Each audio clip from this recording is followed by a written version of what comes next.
karena Engkau menopang kami. Pada saat ini di ibadah yang kedua, kami bersyukur atas kebaikan Tuhan yang telah menolong kami untuk dapat bersama-sama di tempat ini. Kami yakin kuasa Roh Kudus-Mu yang telah menuntun, membimbing kami semua sehingga boleh berada bersama-sama.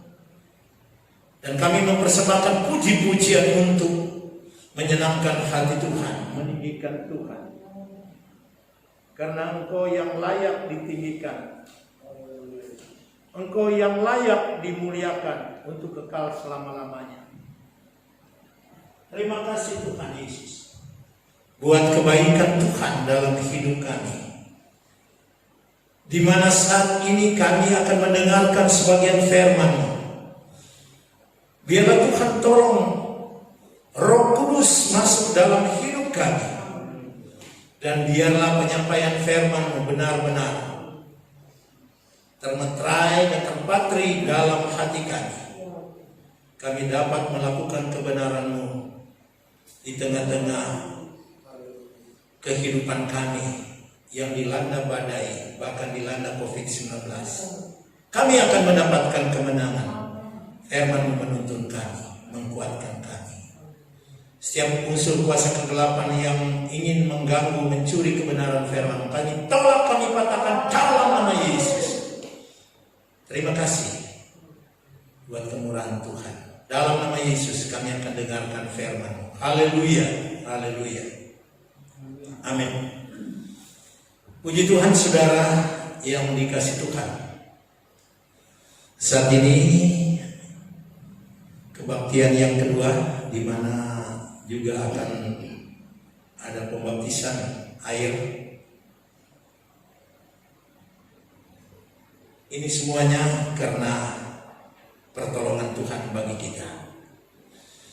Saudara jemaat yang dikasih Tuhan, pada minggu yang lalu kita juga ada baptisan sebagaimana hari ini. Kita buka Alkitab kita di dalam Ayub 33 ayat yang keempat. Untuk menghormati firman Tuhan, dipersilakan bangkit berdiri. Kita baca ayat ini dengan suara nyaring bersama-sama dengan hitungan sampai ketiga. Jadi sekali lagi Ayub 33 ayat yang keempat. Kalau sudah dapat, kita akan membacanya 1, 2, 3. Roh Allah telah membuat aku, dan nafas yang Maha Kuasa membuat aku hidup. Semua berkata amin. Silakan duduk kembali. Puji Tuhan saudara jemaat yang dikasih Kristus, kami berikan topik ketuhanan Roh Kudus. Kalau kemarin atau minggu kemarin kita sudah membahas tentang Roh Kudus memiliki pribadi, karena dia memiliki kasih, pikiran, dan perasaan,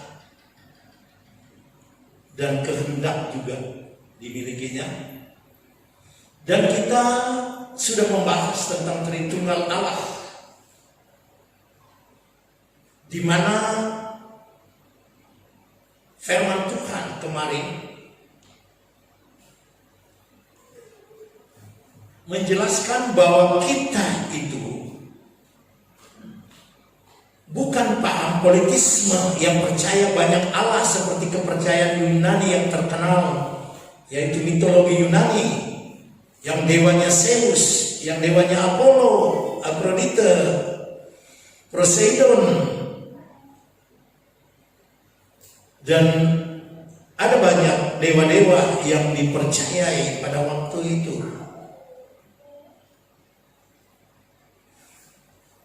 Kristen juga, umat Tuhan juga bukan Tritesnya yang percaya tiga Allah. Itu kemarin kita sudah jelaskan panjang lebar. Tetapi kita sebagai umat Tuhan, umat Kristen, kita memiliki paham monoteisme, yaitu satu Allah. Karena di dunia ini kita mengenal dua paham, yaitu paham teis yang percaya kepada Allah dan ateis yang tidak percaya kepada Allah. Itu pembahasan kemarin. Kemudian teis yang percaya kepada Allah dapat dibagi dua, yaitu politeis, menyembah banyak Allah, dan monoteis, menyembah satu Allah. Dan kemudian monoteis juga itu dapat dibagi dua golongan, yaitu Unitarian yang percaya Allah tunggal mutlak, yang dianut oleh banyak agama, termasuk agama Yahudi, agama Islam, Saksi Yehova, dan Unitarian itu sendiri.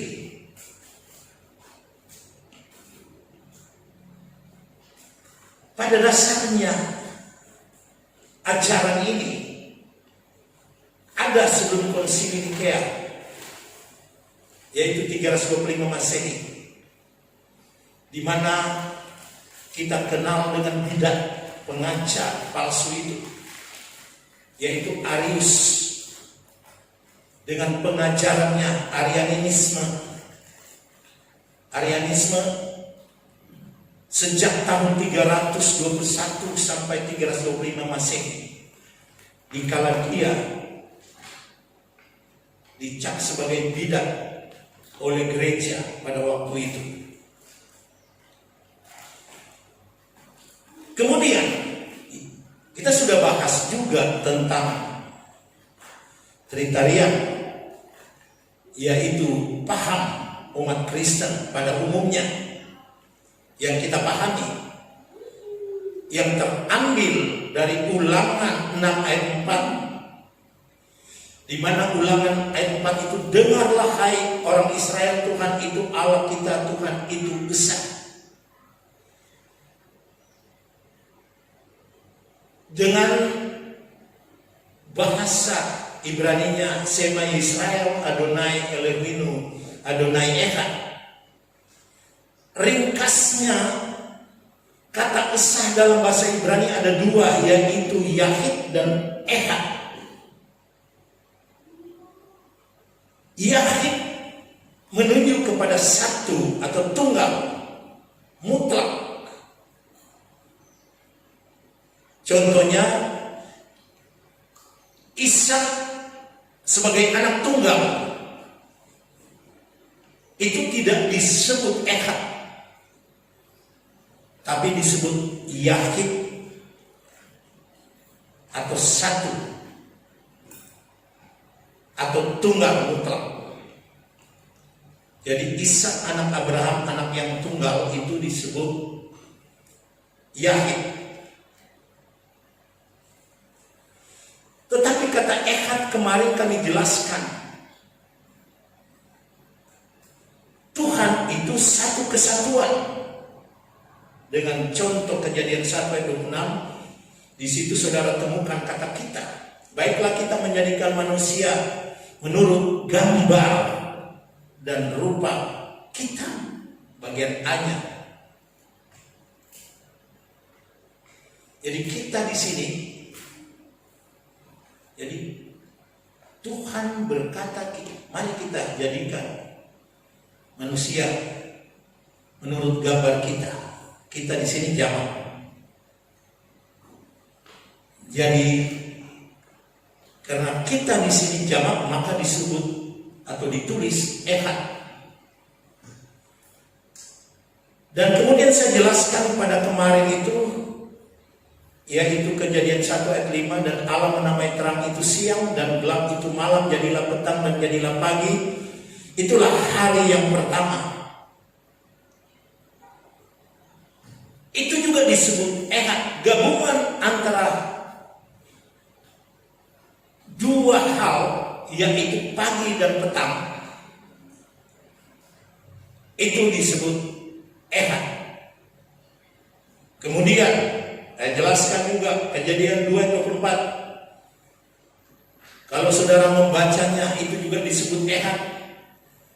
Sebab itu seorang laki-laki akan meninggalkan ayahnya dan ibunya dan bersatu dengan istrinya sehingga keduanya menjadi satu daging. Menjadi satu daging di sini ehad. Ehad daging gitu. Jadi dua hal, yaitu laki-laki dan perempuan bersatu menjadi satu daging disebut ehad. Itulah yang disebut dalam Ulangan 6 ayat 4, Shema Israel, Adonai Elohimnu, Adonai ehad. Itu ehad di sini. Tiga pribadi, satu dalam hakikat. Jadi tiga pribadi, Bapa, Anak, dan Roh Kudus satu dalam hakikat. Oleh sebab itu disebut Adonai ehad. Tuhan itu satu. Nah, dengan demikian mudah kita akan memahami dikala kita akan masuk di dalam poin yang berikut ini, yaitu dengan topik Roh Kudus adalah Allah.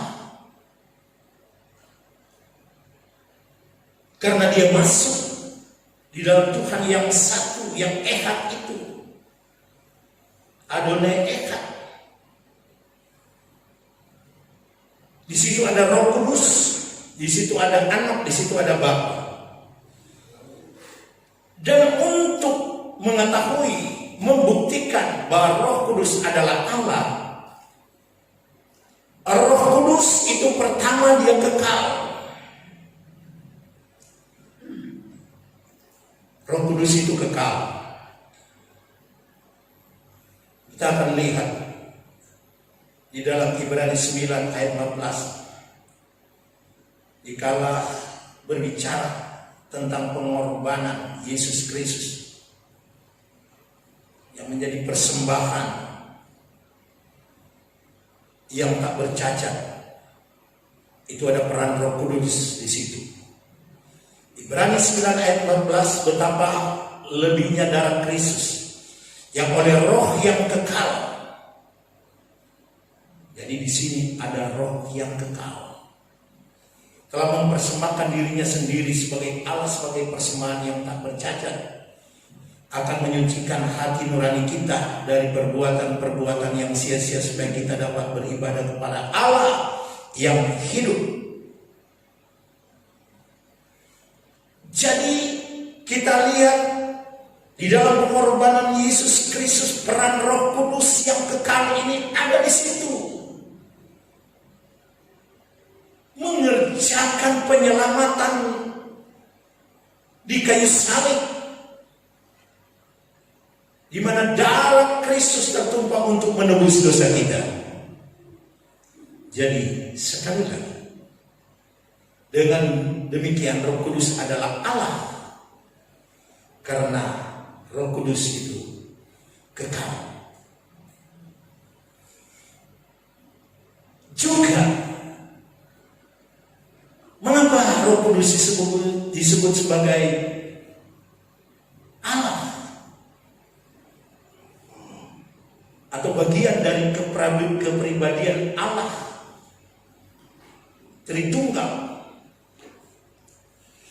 Karena Roh Kudus itu Maha Tahu. Bukan Allah kalau dia tidak Maha Tahu, tetapi karena dia Maha Tahu, maka dialah Allah. Yohanes 14 ayat 26, kalau saudara membaca, di mana kita sudah juga membaca di hari-hari yang lalu, penghibur yaitu Roh Kudus yang akan diutus oleh Bapa. Dalam namaku dialah yang akan mengajarkan segala sesuatu kepadamu dan akan mengingatkan kamu akan semua yang kukatakan kepadamu. Jadi Roh Kudus mengajar kita dan dia mengingat, dan apa yang diajarkan kepada kita itu dari Allah sendiri. Jadi kita melihat di sini bahwa Roh Kudus itu Maha Tahu. Juga di dalam Yohanes 16 ayat 13, kalau saudara perhatikan di situ, yaitu Roh Kudus kebenaran, yaitu Roh Kudus, dia memimpin kita ke dalam kebenaran.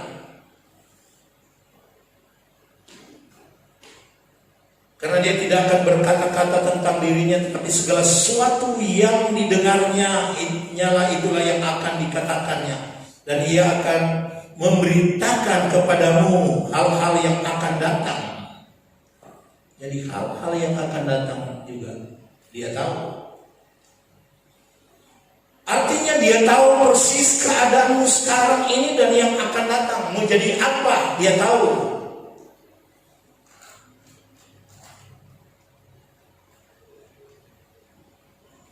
Sebab itu Roh Kudus itu ada di dalam hatimu. Dia akan memimpin engkau di dalam kebenaran. Sebab itu kita tidak boleh menolak kehadiran Roh Kudus di dalam hati kita masing-masing. Roh Kudus tidak seperti Yesus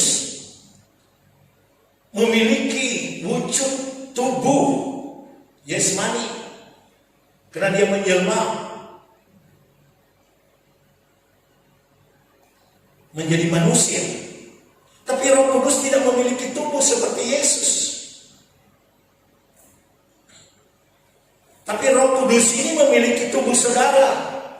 Dia pakai engkau menjadi alat yang berguna. Dia akan memakai engkau menjadi saksi tentang kebesaran Allah itu di dalam Yesus Kristus. Dia tidak tinggalkan kita piatu, tapi dia menuntun kita.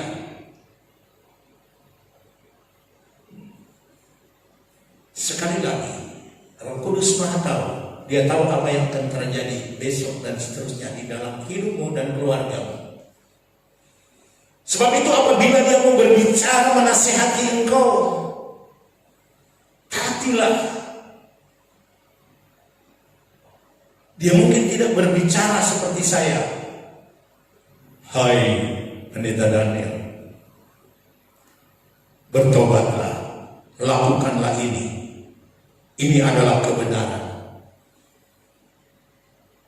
Tetapi dia memakai hati nuranimu karena dia ada di dalam hidupmu. Dia mulai menggerakkan, memberitahu bahwa hal ini salah.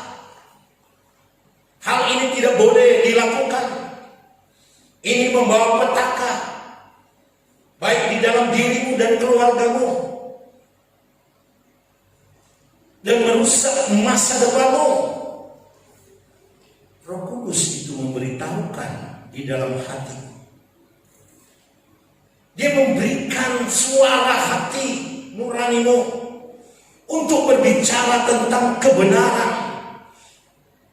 Apa yang bisa kita lakukan dan apa yang tidak bisa kita lakukan. Itu pekerjaan Roh Kudus.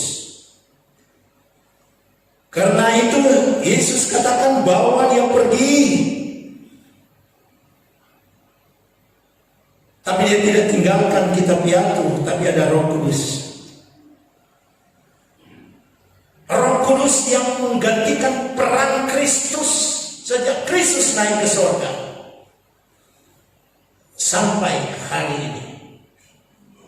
Roh Kudus yang bekerja untuk penyelamatan jiwa-jiwa. dengan memakai tubuhmu, memakai pikiranmu, memakai hatimu, memakai bibir mulutmu, memakai langkah-langkahmu untuk memuliakan Tuhan dan memberitakan kebaikan Tuhan dan kebesaran Tuhan dan kerajaan surga. Kita dipakai Tuhan. Roh Kudus ini yang ada dalam hati. Sebab itu firman Tuhan berkata, jangan kita mendukakan Roh Kudus. Jangan kita menghujat Roh Kudus. Karena apabila kita menghujat Kristus, kita masih mendapatkan pengampunan, kata Yesus seperti itu. Tetapi apabila kita menghujat Roh Kudus, kita tidak akan mendapat pengampunan sekarang ini, bahkan dalam kehidupan yang akan datang atau di dalam kerajaan surga kita tidak akan mendapatkan pengampunan. Sebab itu, terimalah Roh Kudus dalam hatimu. Biarlah dia mau menuntun saudara. Ini kuasa yang dahsyat, kuasa yang luar biasa. Roh Kudus itu kekal. Dialah Allah yang Maha Kuasa. Kemudian, kalau Roh Kudus ini Maha Tahu dan dia adalah Allah, dia juga karena dia adalah Allah, Roh Kudus Maha Hadir. Roh Kudus Maha Hadir. Saudara bisa membaca itu atau kita membaca bersama-sama dalam Mazmur 139 ayat 7 sampai 10. Perhatikan di situ mulai ayat yang ke-7. Kemana aku dapat pergi menjauh Roh-Mu? Itu kata Daud. Jadi kemana aku pergi menjauhi Roh-Mu? Kemana aku dapat lari dari hadapan-Mu? Ini pengalaman Daud. Dia tuangkan di dalam puji-pujian. Jika aku mendaki ke langit, katanya, engkau ada di sana. Siapa itu? Roh Kudus. Dan jika katanya Daud menaruh tempat tidurnya di dunia orang mati, itu juga ada di sana. Katanya di situ juga engkau, katanya. Ya, Roh Kudus ada di situ. Kemudian dia katakan berikutnya ayat yang ke-9, kalau saudara perhatikan. Jika aku terbang dengan sayap fajar membuat kediaman di ujung laut. Jadi dia juga ada di sana. Bab itu ayat 10 dia katakan juga di sana tanganmu akan menuntun aku. Jadi walaupun dia terbang di kediaman ujung laut, katanya Tuhan ada di sana atau Roh Kudus ada di sana. Di mana Roh Kudus ini memiliki tangan akan menuntun Daud, katanya. Dan tangan kananmu akan memegang Daud, katanya. Seperti itu pembacaan ini. Artinya di sini satu kesimpulan yang dapat kita ambil bahwa Tuhan itu ada di mana-mana. Ada di timur, ada di barat, ada di utara, ada di selatan, ada di tengah-tengah, bahkan di tengah-tengah kita. Roh Kudus ada di sana. Dan dia berjanji akan menuntun Daud dan berjanji menuntun saudara juga. Dengan tangan kanannya dia memegang saudara. Apa yang kita takuti di dunia ini? Masalah ekonomi? Tidak perlu takut. Tuhan percayakan kepada kita untuk mengelola dunia ini. Dan kita mengelola sesuai kebenaran firman, dan Roh Kudus menuntun kepada kita untuk melakukan hal-hal yang benar untuk mengelola alam kita ini, supaya kita boleh mendapatkan berkat.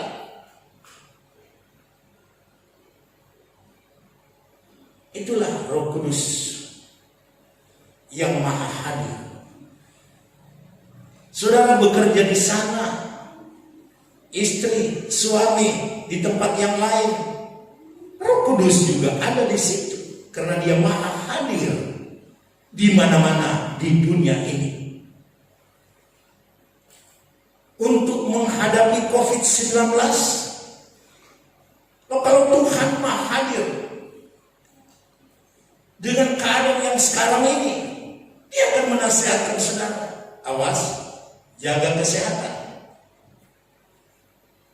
ikuti protokol kesehatan dan anjuran pemerintah, pakai masker.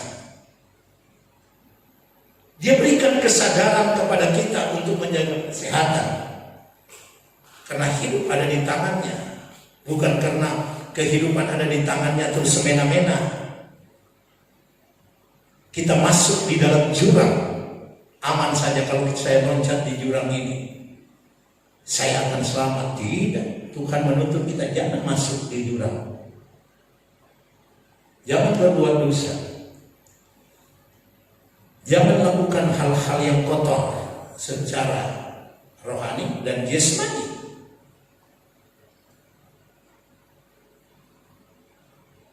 Dan di mana-mana Roh Kudus itu menasihatkan kita untuk kita taat dan setia. Selanjutnya, saudara yang dikasihi Tuhan, Roh Kudus itu maha kuasa. Jadi sekali lagi, Roh Kudus itu maha kuasa. Itu terlihat di dalam kehadiran Roh Kudus kepada Maria. Lukas 1 ayat 35, jawab malaikat itu kepadanya, Roh Kudus akan turun atasmu dan kuasa Allah yang maha tinggi akan menaungi engkau. Di bagian A kita baca. Jadi jawab malaikat itu kepadanya, Roh Kudus akan turun atasmu dan kuasa Allah yang maha tinggi akan menaungi engkau. Kuasa Allah yang maha tinggi, Roh Kudus itu adalah kuasa Allah yang maha tinggi. Kalau Dia kuasa Allah yang maha tinggi, kita tidak usah khawatir hidup kita ini. Dia mampu untuk menolong, membimbing, menuntun dengan kekuatan kuasa.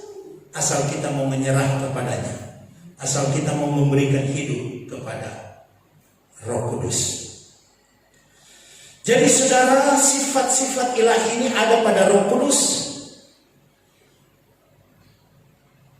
Dan ini menunjukkan bahwa Roh Kudus adalah Allah yang kita dapati di dalam Tritunggal, Bapa, Anak, dan Roh Kudus. Yaitu Dia memiliki 3 pribadi. Ini luar biasa bagi kita sekalian. Sebab itu marilah kita hargai Roh Kudus. Jangan kita mendukakan Roh Kudus. Terimalah Dia dalam hidupmu. Dia akan menuntun saudara. Dia memiliki kasih dari Bapa, kasih Yesus Kristus, dan kasih Roh Kudus. Itulah yang dikatakan di dalam firman Tuhan Yohanes 3:16, karena begitu besar kasih Allah, yang dimana Allah di sini ada pribadi yang ketiga, yaitu Roh Kudus, akan dunia ini.